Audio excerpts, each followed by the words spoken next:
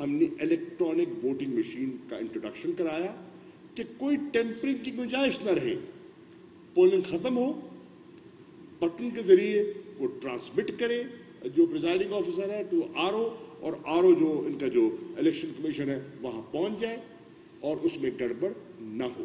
اب اس میں بھی انہوں نے ان کو یہ چیز پسند نہیں آئی. کیوں نہیں آئی؟ آبویسلی اس لیے نہیں آئی کہ الیکشنز میں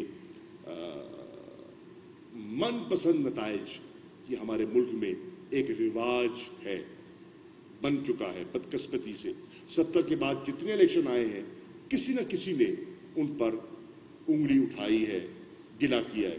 کبھی تحریک انصاف نے کیا ہے, کبھی پیپلز پارٹی نے کیا ہے, کبھی نون لیگ نے کیا ہے. 2018 نون لیگ کر رہی ہے نا. 2013 کا الیکشن کو آر او الیکشن کس نے کہا تھا؟ آصف علی زرداری نے. آر او الیکشن کیوں کہا تھا؟ Because of this. یہ جو 5 بجے سے لے کے اور صبح آر او تک جو اندر معاملات ہوئے تھے ان کو انہوں نے کہا آر او الیکشن. 13 والے کو, 18 والے کو نواز شریف کہتے ہیں کہ ٹھیک نہیں تھا جی, 13 والے پہ ہم رو رہے تھے اور جوڈیشل کمیشن گئے تھے. تو ان سب کا بیٹھ کر ہم نے ایک حل تلاش کیا تھا, اس کو بھی انہوں نے ایک طرف کر دیا. کیونکہ بدقسمتی سے مجھے کہنے کی اجازت دیجیے کہ دیر آر ایلیمنٹس اس ملک میں جو نتائج اپنی پسند کے چاہتے ہیں, اور جب تک عوام کے فیصلے قبول نہیں کیے جائیں گے ملک جو ہے وہ سیاسی طور پر مستحکم نہیں ہوگا. اور آخری پوائنٹ, وکلا ایک باشعور طبقہ, لا نوئنگ, آئین کو سمجھنے والے, اور ہمیشہ وہ حق اور رول آف لا کے محافظ. آج ہم نے دیکھا 25 تاریخ کو جو ہمارا آزادی مارچ تھا, جو ہمارے کارکنوں کے ساتھ ہوا, جو خواتین کے ساتھ ہوا, جو چادر چار دیواری کو پامال کیا گیا, جو کارکنوں کو ناحق گرفتار کیا گیا, جو ٹیئر گیسنگ ہوئی, جو سڑکوں پر تارکول بچھا کے شیشے ڈالے گئے, جو سینڈ کے اور مٹی کے موٹر وے پر ڈھیر لگائے گئے جن کو بیلچوں سے ہمیں صاف کرنا پڑا کنٹینر کو آگے نکالنے کے لیے, جو کنٹینر کھڑے کیے گئے وہ اپنی جگہ, جو اسلام آباد میں شیلنگ ہوئی وہ آپ اس کے چشمدید گواہ خود ہیں. مجھے اس پر مزید بات کیا کرنی ہے, آپ نے خود دیکھا ساری رات جو کچھ جہاں ہوتا رہا ہے. لیکن وکلا پر جو تشدد ہوا اس کی مثال نہیں ملتی. وکیلوں پر ہاتھ اٹھانے سے پولیس بھی ڈرتی ہے, لیکن اس دفعہ پولیس کو ایسی ہدایات تھی اور کہاں کہاں سے تھی کہ انہوں نے کالے کوٹ کو بھی نہیں بخشا. ویڈیوز موجود ہیں, بس سے وکیل اتر رہے ہیں, ان کو تھپڑ مارے جا رہے ہیں, خواتین بھی ہیں, اور ان کو پولیس وین میں ڈال کر بند کیا جا رہا ہے, حوالات بھیجا جا رہا ہے. ہم اس کی پرزور مذمت کرتے ہیں. میں سمجھتا ہوں کہ یہ بوکھلا گئے ہیں. بوکھلا اس لیے گئے ہیں کہ جو لاہور میں تاریخی لائرز کنونشن ہوا جس پہ لاہور بار نے عمران خان صاحب کو جو دعوت دی, انپریسیڈنٹڈ تھا. ہزاروں کی تعداد میں وہاں وکیل موجود تھے, اور ان کا ایک گروپ سے تعلق نہیں تھا. وکلا میں 2 بڑے گروپ ہیں, آپ جانتے ہیں, حامد خان گروپ ہے, آسما جنگی صاحبہ کا گروپ ہے. لیکن اس کنونشن میں دونوں موجود تھے, ان کے لوگ سب نہیں, پر ان کے گروپ کے بہت سے وکلا اور دوسرے گروپ کے بہت سے وکلا اکراس دی جو کہتے ہیں نا لائرز ڈویژن, وہ وہاں موجود تھے, اور اس نے ان کو پریشان کیا. نتیجتاً میں ابھی دیکھ رہا تھا کہ کل 20 کروڑ روپیہ ای سی سی میں ایک نئی گرانٹ منظور کی ہے بارز کے لیے. آٹا مہنگا ہو گیا, اس کی سبسڈی کی فکر نہیں ہے, لیکن 20 کروڑ روپیہ جو ہے وہ علیحدہ مختص کیا گیا ہے, اور یہ ان کا وتیرہ رہا ہے.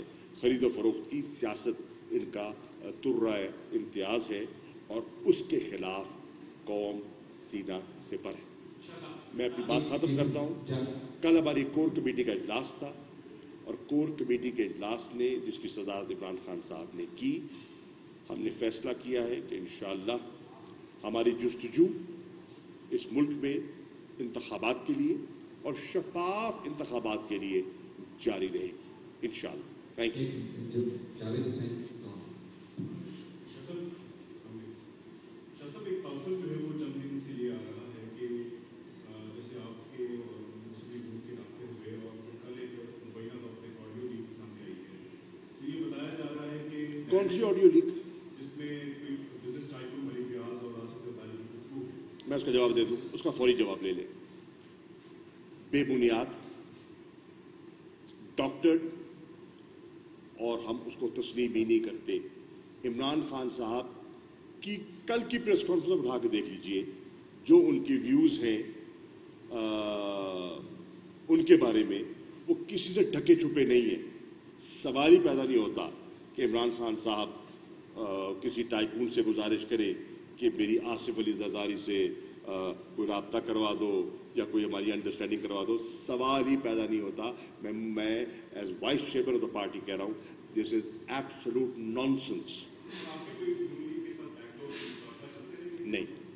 نہیں، نون لیگ کے ساتھ ایک نشست ہوئی، میں تسلیم کرتا ہوں ہوئی، اور اس کا بنیادی مقصد یہ تھا کہ کس طرح جو 25 مئی کا جو ہمارا مارچ ہے اسے